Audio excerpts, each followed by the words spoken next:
नमस्कार बच्चों, कैसे हैं आप सभी। मैं सुरेंद्र सिंह आपका स्वागत करता हूं आपके अपने चैनल एजुकेशन मंत्रा एकेडमी पे। तो कैसे हैं आप सभी, क्या हालचाल है आप लोगों के और तैयारी कैसी चल रही है, बताइए ज़रा। तो बच्चे, आशा करते हैं कि भाई तैयारी वगैरह आपकी बहुत बेहतर तरीके से चल रही होगी। और जो भी आपके सामने अभी डाउट आ रहे होंगे, आपने वो सारे डाउट भी तरीके से सोल्व करने हैं। ठीक है, तो अभी जो वक्त है वो चीज़ें क्या करनी है, आपने रिवीजन करना है। रिवीजन करने के दौरान जो आपके डाउट आ रहे हैं उन डाउट्स पे आपने काम करना है। बहुत ज़्यादा नया आपने नहीं पढ़ना, क्योंकि बहुत ज़्यादा आप नया कुछ पढ़ेंगे अभी तो वो चीज़ें जो पुराने वाली चीज़ें हैं कहीं ना कहीं वो आपके माइंड से थोड़ी थोड़ी स्किप होनी शुरू हो जाएगी। क्योंकि आपके माइंड में नई चीज़ें आएंगी, फिर उनके डाउट्स आएंगे, फिर उनको सोल्व करने के लिए आपके दिमाग में भाई परेशानी होगी। तो बेहतर है कि आप पुरानी चीज़ों को ही करें और बार बार उन्हीं को रिवाइज करें। ठीक है, बाकी बस अपने सैम्पल पेपर वगैरह लगाते रहें। ठीक है, तो ये आपके लिए अभी मेरी तरफ से यही संदेश है। तो हम आज बात करते हैं अपने टॉपिक्स की। तो टॉपिक क्या, आज हम बात करेंगे डिटर्मिनेंट की। तो डिटर्मिनेंट का आज भाई आखिरी दिन है, यानी कि थर्ड क्लास है। तो इस थर्ड क्लास के अंदर हम आज डिटर्मिनेंट को कंप्लीट कर देंगे। तो जल्दी से भाई सही बच्चे भाई वीडियो को शेयर कर दो, लाइक कर दो, और जो भी बच्चा चैनल पे नया है फटाफट से सब्सक्राइब भी कर दो। तो आइए जरा दोस्तों हम बात करते हैं, एक बार अपने हम टॉपिक पे नज़र डालें। तो ये हमारा टॉपिक चल रहा था जो कंप्लीट हो चुके हैं। आज हम डिटर्मिनेंट को भी आज हम कंप्लीट कर देंगे। तो ये हमारा 10th डे कंप्लीट होने वाला है। तो प्यारे बच्चों, अगर हम बात करें इस चैप्टर की, तो डिटर्मिनेंट का पार्ट 3 चैप्टर बात करें तो 5 से 6 नंबर का ये चैप्टर आपसे पूछा जाएगा। तो आज आपके सामने जो टॉपिक है उस टॉपिक का नाम है इनवर्स ऑफ अ मैट्रिक्स। एक मैट्रिक्स का आप इनवर्स कैसे निकालते हैं, फिर उस इनवर्स के तरीके से, उस इनवर्स की हेल्प से आप कैसे इक्वेशंस को सोल्व करेंगे, लीनियर इक्वेशंस को आप कैसे सोल्व करेंगे, हम उनकी चर्चा करेंगे। तो ये आपके सामने सबसे पहला क्वेश्चन आता है जिसका हमें इनवर्स पता लगाना है। तो जब आप इसका इनवर्स पता लगाएंगे तो क्या कुछ होगा। तो आपके सामने एक मैट्रिक्स गिवन है। मैट्रिक्स में आप इनवर्स निकालने का पहले तो फॉर्मूला आप लिखें जरा। A inverse is equal to 1/a determinant into adjoint of A. ये आपका क्या कहलाता है, ए इनवर्स कहलाता है। ओके, अब इसके बाद बात आती है डिटर्मिनेंट कैसे निकालेंगे। तो आपको मैं बता दूं, डिटर्मिनेंट सबसे पहले आप निकालिए। तो आप कहोगे सर इसकी मल्टीप्लाई यहाँ पर यानी कि 6 माइनस, और इसकी मल्टीप्लाई यहाँ पर यानी कि -8। कुल मिलाकर आपका जो जवाब आता है वो आपका जवाब कितना आ गया, 14। तो ये आपका डिटर्मिनेंट। अगर डिटर्मिनेंट आपका नॉट इक्वल टू 0 है तभी आप इन्वर्स निकालेंगे, अदरवाइज यहाँ पर अगर डिटर्मिनेंट 0 आ गया तो आप इस सवाल को यहीं पे रोक देंगे। ये नॉट इक्वल टू 0 है तो मैं यहाँ पर एक लाइन लिखूंगा क्या, कि A inverse is not equal to 0, hence A is a non singular matrix. Non singular matrix. अगर डिटर्मिनेंट 0 हो जाए तो इसको हम क्या बोलते हैं, सिंगुलर मैट्रिक्स। अगर मान लीजिए कि ये 0 के बराबर नहीं है तो नॉन सिंगुलर मैट्रिक्स बोला जाएगा।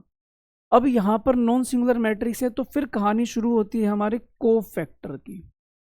हम बात करेंगे अपने कोफैक्टर की। तो जब कोफैक्टर की आप चर्चा करेंगे तो क्या होगा, आप बोलोगे सर कोफैक्टर निकालते हैं तो कोफैक्टर का नाम होता है A11, A12, A21 और यहाँ पर आ जाएगा A22। A11 की बात करें तो इसके सामने क्या है, आपके सामने 3 है तो आपने लिखा 3। A12 का मतलब है इसके सामने क्या है, 4, लेकिन आप साइन चेंज करके लिखेंगे -4। इसके सामने क्या है, -2, आप लिखेंगे +2। इसके सामने क्या है, 2, तो ये आपका क्या आ गया, कोफैक्टर आ गए। अगर मैं इसका ट्रांसपोज कर दूं प्यारे बच्चों तो ये आपका बन जाता है एडजॉइंट। 3 - 4 2 और ये 2। अगर हम बात करें तो मुझे इसका ट्रांसपोज करना, तभी तो आपको क्या मिलेगा, एडजॉइंट। तो 3 - 4 2 और 2, ये हम कह सकते हैं कि आपका क्या कहलाएगा, एडजॉइंट कहलाएगा। फिर मैंने कहा यहाँ पर मुझे निकालना है ए इनवर्स, तो मैं अपने फॉर्मूले में जाऊंगा और इनको पुट कर दूंगा, ये मेरा जवाब आ जाएगा। ये आपका क्या कहलाएगा, ए इनवर्स कहलाएगा। क्या आपको ये बातें समझ में आई। ठीक है, ये करना था, एक सिंपल सी कहानी। सबसे पहली चीज आती है ए इनवर्स का फॉर्मूला, आपको पता होना चाहिए ए इनवर्स का फॉर्मूला, ये आपके सामने लिखा हुआ है। देन उसके बाद बारी आती है डिटर्मिनेंट। ये डिटर्मिनेंट हमने पहले भी पढ़ा था, बड़ा आसान सा है। अगर डिटर्मिनेंट 0 आ गया तो इसको हम बोलते हैं सिंगुलर मैट्रिक्स, और उसके बाद आप इनवर्स नहीं फाइंड करेंगे। अगर 0 के बराबर नहीं है तब आप बोलोगे कि ये नॉन सिंगुलर मैट्रिक्स है, आप इसका डिटर्मिनेंट मतलब इसका इनवर्स निकालेंगे। इनवर्स का क्या प्रोसेस है, सबसे पहले आप निकालेंगे कोफैक्टर। कोफैक्टर के बाद आप इसका ट्रांसपोज करेंगे, देन बन जाएगा ये एडजॉइंट, और इस फॉर्मूले में जाकर आपने पुट कर देना है, ये आपका कहलाएगा इनवर्स। तो ये 2/2 के केस में हमने इनवर्स निकालना सीखा। अब हम इसी चीज़ को सीखते हैं अपने 3/3 के मैट्रिक्स पे। अभी आपके सामने एक 3/3 के मैट्रिक्स है, अब हम इसके इनवर्स की बात करते हैं। स्टेप हमारे सारे सेम रहेंगे, बस ये है कि मैं आपको एक 2/2 पे एग्जांपल देना चाहता हूँ, एक आपको 3/3 पे, ताकि आपको दोनों केसेस बढ़िया से समझ में आए। तो जो सबसे पहले बात आएगी ए इनवर्स, अगेन आप मुझे बताओ फॉर्मूला क्या होगा, तो आप बोलोगे 1/a determinant into adjoint of A, ये आपका ए इनवर्स का फॉर्मूला। फिर अब इसके बाद हम बढ़ते हैं आगे किस चीज़ पे, हम निकालते हैं भाई इसमें डिटर्मिनेंट। तो डिटर्मिनेंट की बात करें, 1 लिया, ये गया ये गया, फिर इसकी मल्टीप्लाई इधर करी यानी कि 6।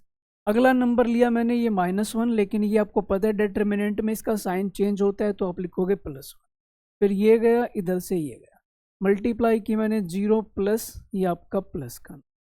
अगला आया 2, ये गया, इधर से बात करें तो 0 - 6, ये आपने यहाँ पर लिखा। उसके बाद अगर हम बात करें तो ये आपका आ गया 2 + 9, और ये आपका आ गया -12। 9 और 2 11 में से 12 गया, माइनस का 1, नॉट इक्वल टू 0। मैं बोलूँगा A determinant is not equal to 0, hence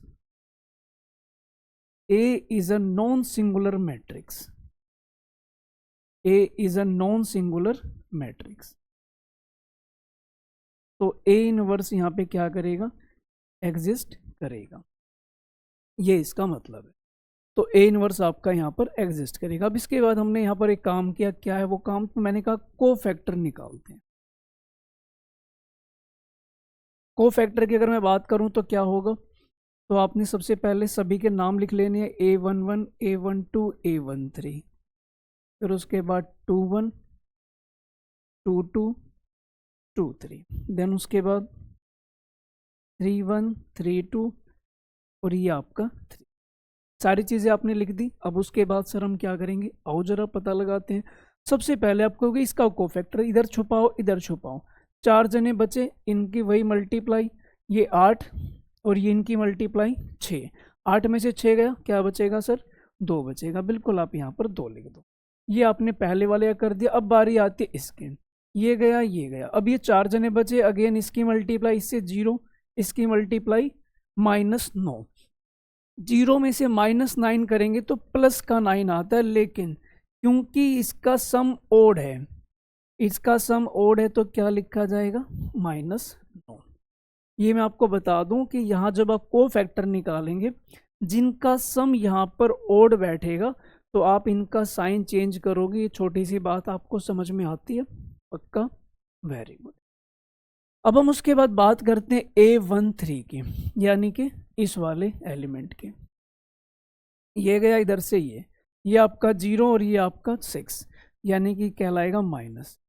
फिर मैं गया 21 के पास, 21 मतलब ये इधर से गायब इधर से गायब, ये आपका -4, ये आपका -4, तो -4 है और इधर से भी -4 है, तो बीच में तो भाई नेगेटिव आता है। तो एक बात बताइए, आपने मल्टीप्लाई की -4, इसकी मल्टीप्लाई -4, बीच में नेगेटिव ऐसे आता है, तो फाइनली बचा क्या, फाइनली बचा यहाँ पर 0।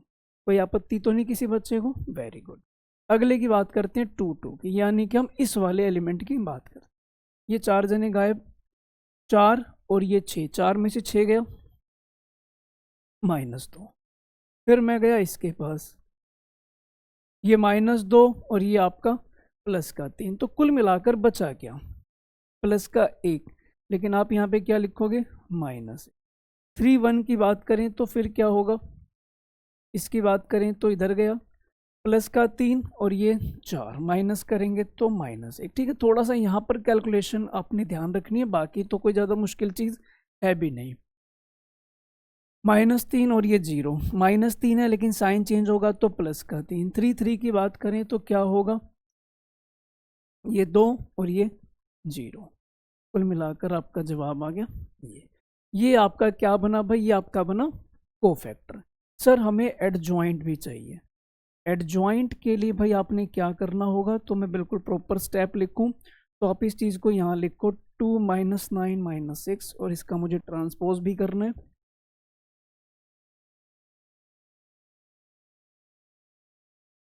ये हमने इसका ट्रांसपोज भी कर दिया। इतनी बात समझ में आई। अब ये आपका एडजॉइंट है, हमें इसका ट्रांसपोज करना है, तो इनवर्स हमारा आने वाला है क्या इनवर्स, तो आप बोलोगे sir A inverse is equal to 1 by transpose. मैं अगेन फॉर्मूला लिख रहा हूँ ताकि आपके दिमाग में बिल्कुल प्रॉपर बैठ जाए। तो आपने क्या करना है, एडजॉइंट यहाँ रखना है, सॉरी डिटर्मिनेंट यहाँ पर, एडजॉइंट यहाँ पे, और ये आपका आंसर आ जाएगा। बताइए है इसके अंदर कोई मुश्किल वाली कहानी? बिल्कुल आसान से हैं, स्टेप आपको फॉलो करने हैं, बड़े प्यार से आपने चलना है बिना किसी दिक्कत। अब यहाँ पर एक चीज़ आई कि भाई आपके सामने एक मैट्रिक्स दी गई, कह रहा है जरा पहले शो करो कि ये वाली वैल्यू 0 के इक्वल है। ठीक है, फिर ये कह रहा है फाइंड ए इनवर्स, उसके बाद आपने ए इनवर्स निकालना है। तो सबसे पहली चीज़ आती है कि मैं इसको 0 के इक्वल शो करूँ, देन इसकी मदद से मुझे ए इनवर्स निकालना है, यानी कि मुझे यहाँ पर को फैक्टर, डिटर्मिनेंट, इन सब का कोई यूज़ नहीं करना। तो मैं जाता हूँ कि भाई चलो इसकी वैल्यू निकालते हैं LHS के, ये मेरे को दिखाना है इक्वल टू 0।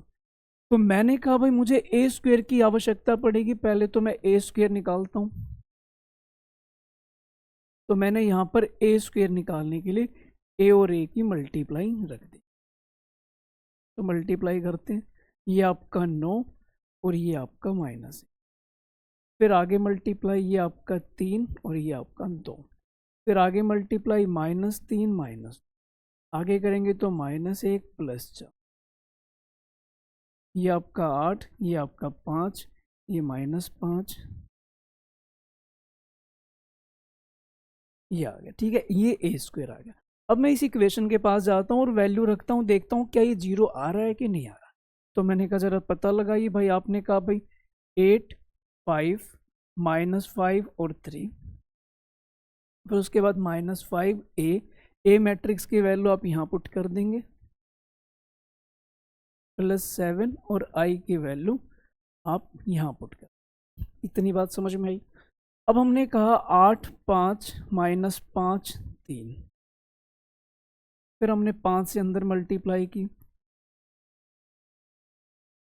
ये कर दिया, फिर हमने 7 से अंदर मल्टीप्लाई की, ये आ गया। अगर हम इसके बाद सिंप्लीफाई करें चीज़ों को, तो 8 और ये 7 15, 15 में से ये 15 होगा तो 0, 5 और ये 0 5, 5 में से ये 5 सब्ट्रैक्ट होगा तो 0, -5 और ये 0 -5 और ये नेगेटिव नेगेटिव पॉजिटिव, तो फाइनली ये भी 0, 3 और 7 10, 10 में से 10 सब्ट्रैक्ट होगा तो 0। ये भाई आपने साबित कर दिया क्या, इक्वल टू 0। तो मेरा पहला काम तो पूरा हो गया कि मैंने 0 शो कर दिया। अब अगला जो काम है वो क्या आता है, वो आता है कह रहा है इसकी मदद से आपको ए इनवर्स निकालना है, फाइंड ए इनवर्स। तो आइए जरा हम इसकी मदद से इनवर्स कैसे निकालेंगे वो देखते हैं। तो आपने जो चीज साबित की थी ए स्क्वेयर -5a, ए स्क्वेयर -5a + 7i, ये आपने 0 शो कर दिया। मुझे क्या करना है इसमें, मुझे ए इनवर्स निकालना है। तो इसका एक सिंपल सा तरीका है, implying A inverse both side, दोनों तरफ मैंने ए इनवर्स अप्लाई किया, बाईं तरफ भी और दाईं तरफ भी। ठीक है, ये आ गया। राइट में तो 0 ही रहना है। मैंने कहा ए इनवर्स की इससे मल्टीप्लाई करेंगे तो ए, आगे करेंगे तो एक बात समझना, जब भी आप ए इनवर्स की ए से मल्टीप्लाई करते हैं तो आई बन के आएगा, और ए इनवर्स की जब आप आई से करेंगे तो आपका आई हट जाएगा, क्या रह जाएगा, ए इनवर्स रह जाएगा। ये प्रॉपर्टी आपको पता होनी चाहिए। ठीक, मुझे ए इनवर्स चाहिए तो मैंने क्या किया, इन दोनों को दूसरी तरफ भेजा, तो 5i - a रहेगा। 7 तो इसके इनटू में ही है, तो 1/7 5i माइनस ए, ये आ गया। अब हमने यहाँ पर क्या किया वो समझते हैं। तो आप बोलोगे A inverse is equal to 1/7 5, I की जगह पर आपने रख दिया और ए की जगह पर आपने ए मैट्रिक्स। ए मैट्रिक्स हमारी क्या थी वो हम देख लेते हैं। तो 3 1 -1 2, 3 1 -1 2। बस ये सवाल अपनी आखिरी सांस से गिन रहा है। मल्टीप्लाई की मैंने अंदर 5005 और माइनस आपका ये एज इट इज। और देखें तो क्या होगा, 5 में से 3 गया 2, 0 में से ये गया -1, 0 में से ये गया 1, 5 में से 2 गया 3। अब चाहो तो इस ए इनवर्स को ऐसे रखो, आपकी मर्जी है, चाहे आप इस 7 को अंदर मल्टीप्लाई कर दो, यानी कि 2/7 - 1/7, इस तरीके से भी आप फ्रैक्शन की फॉर्म में भी प्रेजेंट कर सकते हो, ये आपकी मर्जी है।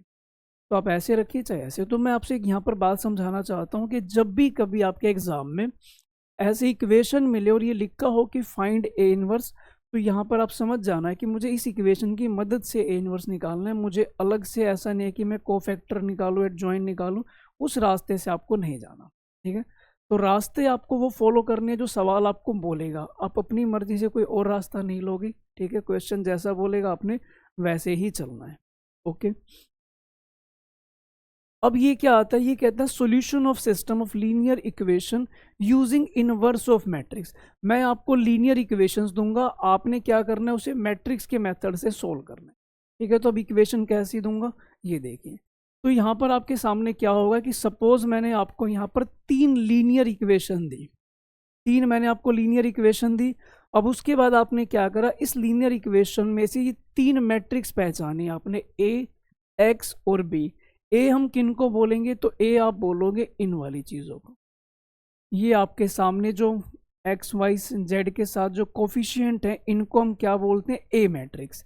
इनको आपने ए के नाम से लिखा। एक्स के नाम से क्या लिखा, जो भी इसमें वेरिएबल है एक्स वाई जेड, उसको आपने इस ऑर्डर में लिखना है, 3/1 ऑर्डर में लिखना है। देन उसके बाद आपका बी आ गया, बी को आपने क्या लिखना है, तो जो आपको राइट साइड में ये दिखाई दे रहा है कांस्टेंट, ये आपका बन जाएगा बी मैट्रिक्स। और इसी चीज को आप लिख सकते हो क्या, ए एक्स बराबर है बी के, क्योंकि हमें पता है कि इन दोनों की मल्टीप्लाई हुई है और सामने कौन है, बी है, तो मैं इसको बोल सकता हूँ ए एक्स बराबर बी के। तो ये ए, ये एक्स और ये आपका सामने बी है। तो जब कभी आपको ये समझ में आया है कि A X is equal to B है और मुझे अगर एक्स मैट्रिक्स निकालनी है, तो ए कहाँ चला जाएगा, ए इनवर्स चला जाएगा इधर। तो ये हमारे पास आ जाएगा x is equal to A inverse B, ये आ जाएगा। आई बातें समझ में। तो ये हम कह सकते हैं x बराबर है ए इनवर्स बी के, ये एक इक्वेशन आ जाएगी। अब सारा पर्पस आपका रहेगा ए इनवर्स निकालने का। जैसी ए इनवर्स मिलेगा आप यहाँ पुट करोगे, इनकी मल्टीप्लाई होगी, आपको यहाँ से x मैट्रिक्स मिल जाएगी। तो ये लो भाई आपके सामने पेश है पहला सवाल।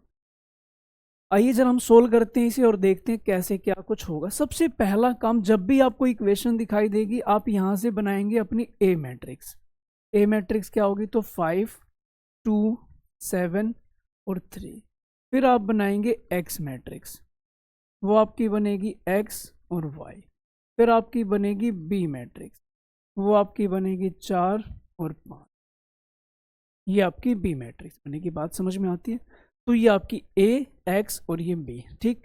अब मैं इस चीज को लिख सकता हूँ A X is equal to B और X is equal to A inverse B.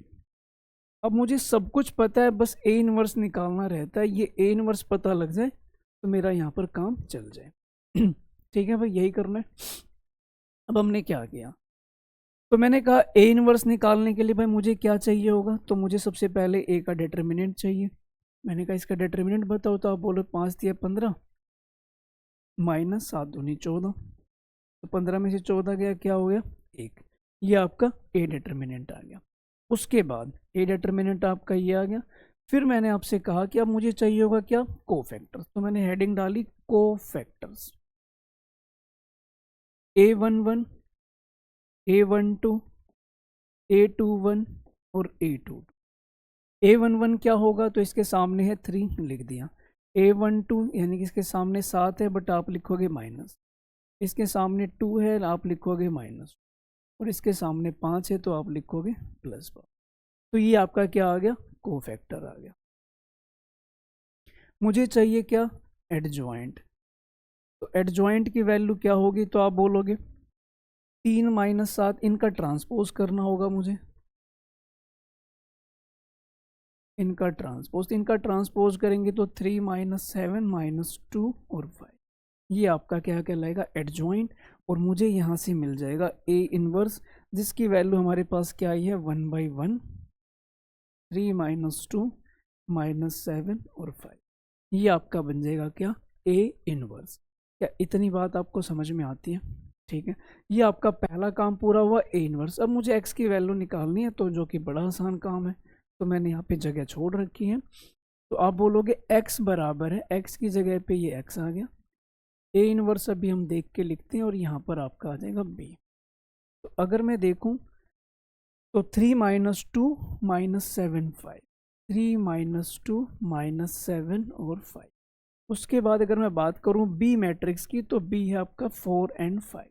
बस ये सवाल ख़त्म ही समझो बेटे। मल्टीप्लाई की हमने इधर इसके, तो ये आपका 12 और माइनस, इधर करेंगे तो माइनस का 28 प्लस का 25, एक्स और वाई। तो इधर एक्स और वाई यार, सामने 2 और माइनस, तो एक्स की वैल्यू कितनी आ गई, 2, वाई की वैल्यू आ गई माइनस। तो ये मेरे पास जवाब आ गया। तो ये था भाई, आपने इनवर्स की मदद से एक लीनियर इक्वेशन को सोल्व किया और आपने अपना एक्स और वाई पता, ठीक है। वैसे तो एक्स को ढूंढ पाना बड़ा मुश्किल है, लेकिन फिलहाल यहाँ पर एक्स की वैल्यू, क्या कोई दुविधा इसमें किसी बच्चे को। तो वो था एक क्वेश्चन जिसमें आपको इक्वेशन दे रखी थी और आपने अपना सॉल्यूशन निकाला। अब हम बात करते हैं कि अगर मैं आपको एक स्टेटमेंट दूं, स्टेटमेंट के बाद आपने इक्वेशन निकालनी है, इक्वेशन निकाल के आपने उसे सोल्व करना है, देन उसके लिए आपके सामने पेश है ये क्वेश्चन। क्या सवाल है, देखिए इसने क्या कहा, भाई आपके पास 4 किलो अनियन, 3 किलो वीट, ये अनियन है, फिर वीट है, फिर 2 किलो राइस है, कंबाइंड प्राइस है 60। ऐसे ही आपके पास 2 kilo onion, 4 kilo wheat, 6 kilo rice, price है 90। फिर उसके बाद 6 किलो, 2 किलो, 3, टोटल प्राइस 70। कह रहा जरा बताना ईच आइटम का पर केजी प्राइस क्या होगा यूजिंग मैट्रिक्स मेथड, ये आपको पता लगाना है। Question clear. आइए जरा तो हम बात करते हैं अपने इस सवाल की। तो कैसे करेंगे, मैंने कहा let be price of onion per KG, ये बराबर है x रुपये per kilogram. Let be price of wheat per KG, ये हमने मान लिया y रुपये प्रति किलोग्राम। प्राइस ऑफ राइस, ये हमने मान लिया z रुपये प्रति केजी। तो ये आपके सामने मैंने गिवन दे दिया। अब इसके बाद इक्वेशन बनाते हैं, 4 किलो, 3 किलो, 2 किलो। तो आप बोलोगे सर 4x, 3y और 2z, ये बराबर किसके होगा, तो 60 के। आगे की बात करें तो 2x प्लस आपका होगा 4y प्लस 6z, 90 के। 6x plus 2y plus 3z, ये कितने के, तो ये आपका 70, इसके बराबर है। कई बातें समझ में आ रही हैं। तो यहाँ पर आप देख सकते हो इक्वेशन बन गई है मेरी। अब इक्वेशन बनने के बाद मुझे अपनी वही 3 चीज़ें पहचाननी है, ए, एक्स और बी। कौन से पेन से लिखो, सर नीले पेन से लिखो। ओके, ए की बात करें तो ए मैट्रिक्स आप लिखो जरा, यहाँ पे क्या होगा, 4 3 2, 4 3 2, 2 4 6, 2 4 6, 6 2 3, 6 2 3, ये हमने लिख दिया। अब इसके बाद अगर हम बात करें, ए आ गया। अगर मैं x की बात करूं तो क्या होगा, x की बात करें तो एक्स वाई जेड। उसके बाद अगर मैं b की बात करूं तो क्या होगा, तो ये होगा 60, 90 और 70। तो ये आपके सामने ए आ गया, एक्स आ गया और बी आ गया। इतनी बात समझ में आती है। तो ये हमारा ए एक्स बी, कोई आपत्ति इसके अंदर तो बता सकते हो, कोई डाउट की बात तो नहीं। तो ये काम हमें इसमें करना है। अब इसके बाद आपकी असली कहानी शुरू होती है। क्या? क्योंकि आपने इसे लिख दिया तो आपको पता है कि ये है ए एक्स बराबर बी और एक्स बराबर है ए इनवर्स बी। ये आपने लिख दिया ए एक्स बराबर बी और फिर उसके बाद आ गया ये एक्स बराबर है ए इनवर्स बी। ठीक भाई बालकों, तो हम बात करते हैं अपने इनवर्स की। अच्छा, यहाँ पे पेज छोड़ना भूल गया। अब आपको यहाँ पर एक बात समझ में आती है कि भाई x बराबर है ए इनवर्स बी, तो यहाँ मैं एक पेज ऐड कर लेता हूँ। चलो इस पे करते हैं। तो 4 3 2 2 4 6,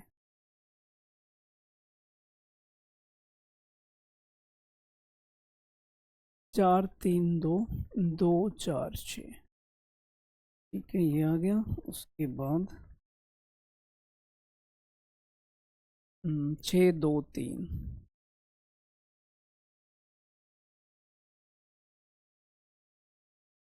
6 2 3। ये आपके पास आ गया ए मैट्रिक्स। अब मैं बात करता हूँ, साथ में मैं बी और लिख लेता हूँ। बी मैट्रिक्स कितना था? तो 60 90 70 कुछ ऐसा ही था। 60 90 70, ठीक है। 60 90 और 70, तो ये बच्चों मैंने यहाँ पर लिख लिया। अगर इसके बाद अगर हम बात करें, ये आ गया तो 60 90 70 आ गया। तो मैंने कहा भाई को फैक्टर निकालो आप जरा। जब आप को फैक्टर निकालेंगे तो क्या आएगा? तो सबसे पहले A11 A12 A13, फिर उसके बाद आ गया A21 2 A23 31 32 और 3।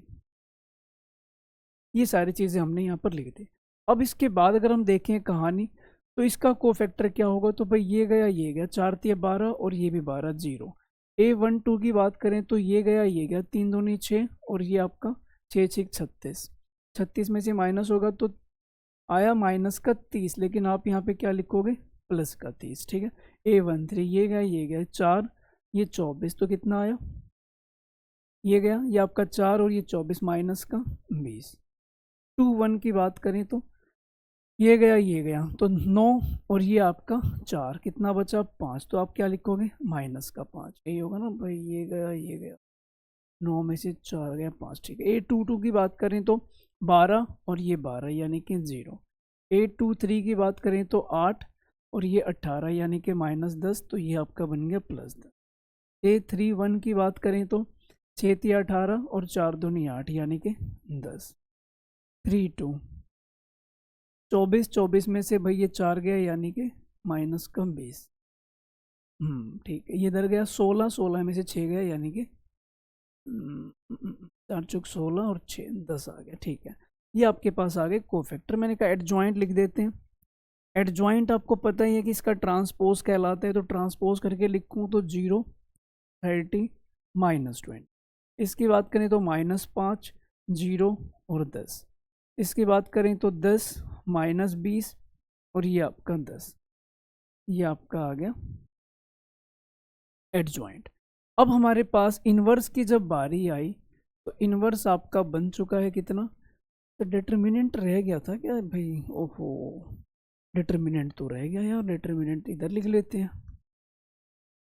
वो क्या होगा? तो 4, या बोलोगे सर 12 -12, फिर अगला एलिमेंट है -3, ये आपका आ जाएगा 6 -36 +2, फिर ये 4 -24, ये आपका हो गया 0।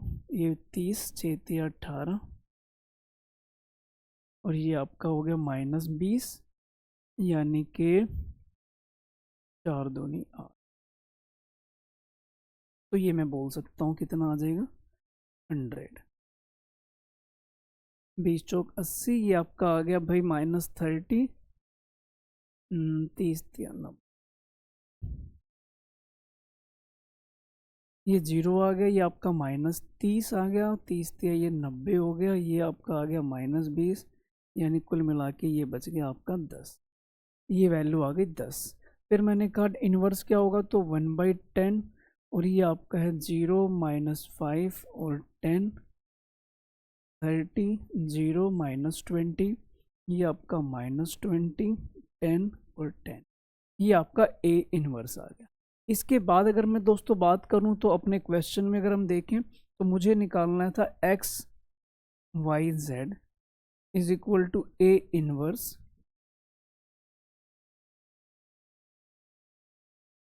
30, 0 -20, -20, 10 और 10। फिर यहाँ पर अगर हम बात करें तो हमारे पास b क्या था, तो 60, 90 और 70।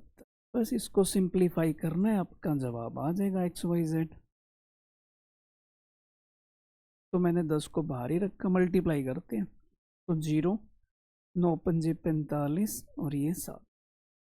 फिर मैंने कहा इनकी मल्टीप्लाई, तो 1800 प्लस 90, 7 दूनी 1400।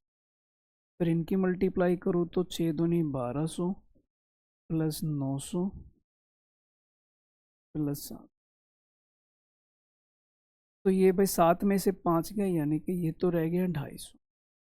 ठीक है, इसकी बात करें तो 14, 18 में से 4 गया, यानी कि 400। इसकी बात करें तो 9, 7, 16 में से ये गया 4।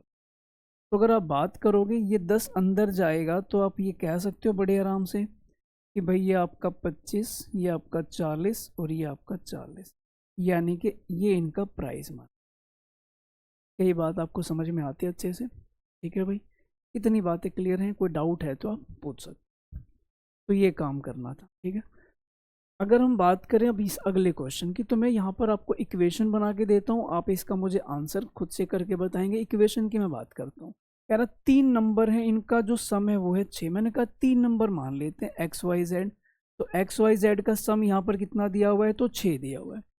कह रहा अगर मैं थर्ड नंबर को मल्टीप्लाई कर दूँ 3 से, थर्ड नंबर को मल्टीप्लाई कर दूँ 3 से, ऐड कर दूँ सेकेंड नंबर, कर दिया तो मुझे मिल जाता है 11। ठीक है, okay, we get the double of the, फिर कह रहा है कि by adding first and third, कह रहा है भाई अगर मैं फर्स्ट और थर्ड को ऐड कर दूं तो मुझे क्या मिल जाता है, मुझे मिल जाता है second of the double of the second number, तो मुझे 2z मिल जाता है। मैंने कहा z को भी इधर ले, उधर क्यों छोड़ रहे हो उसको?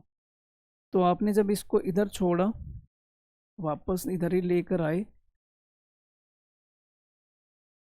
तो ये आपके सामने बन गई इक्वेशन। पहली इक्वेशन ये, दूसरी, और ये आपकी तीसरी। यहाँ से आप क्या करोगे, यहाँ से आपने फिर से वही a, x और b बनाना है। a क्या होगा आपका 1, 1, 1, 0, 1, 3, इसके बाद 1, -2 और 1। b की बात करें तो आपका क्या होगा 6, 11, 0, और x तो आपको पता ही है कौन है आपके x, तो फिर आपने x को यहाँ लिख दिया x, y, z। क्या इतनी बात समझ में आई? ये आपके लिए रहेगा होमवर्क, ये आप मुझे आंसर बताएंगे कमेंट करके कि भाई क्या कुछ आपका रहा इसका आंसर। ठीक है, तो आज की वीडियो में हम इतना ही रखते हैं। ठीक है, तो ये था भाई आपका डिटर्मिनेंट वाला सेक्शन कंप्लीट होता है आज। तो आज की वीडियो में इतना ही। वीडियो कैसी लगी कमेंट करके हमें ज़रूर बताइएगा, और अच्छी लगे तो भाई शेयर भी करते रहना, लाइक भी करते रहना, और बच्चों तक भी ये वीडियो पहुँचाओ भाई, ताकि सभी का बेनिफिट हो सके। ठीक है, तो आज इतना ही रखते हैं। बहुत अच्छा लगा आप लोगों को पढ़ा के। मिलते हैं फिर नेक्स्ट वीडियो में, तब तक अपना ख्याल रखिए। नमस्कार।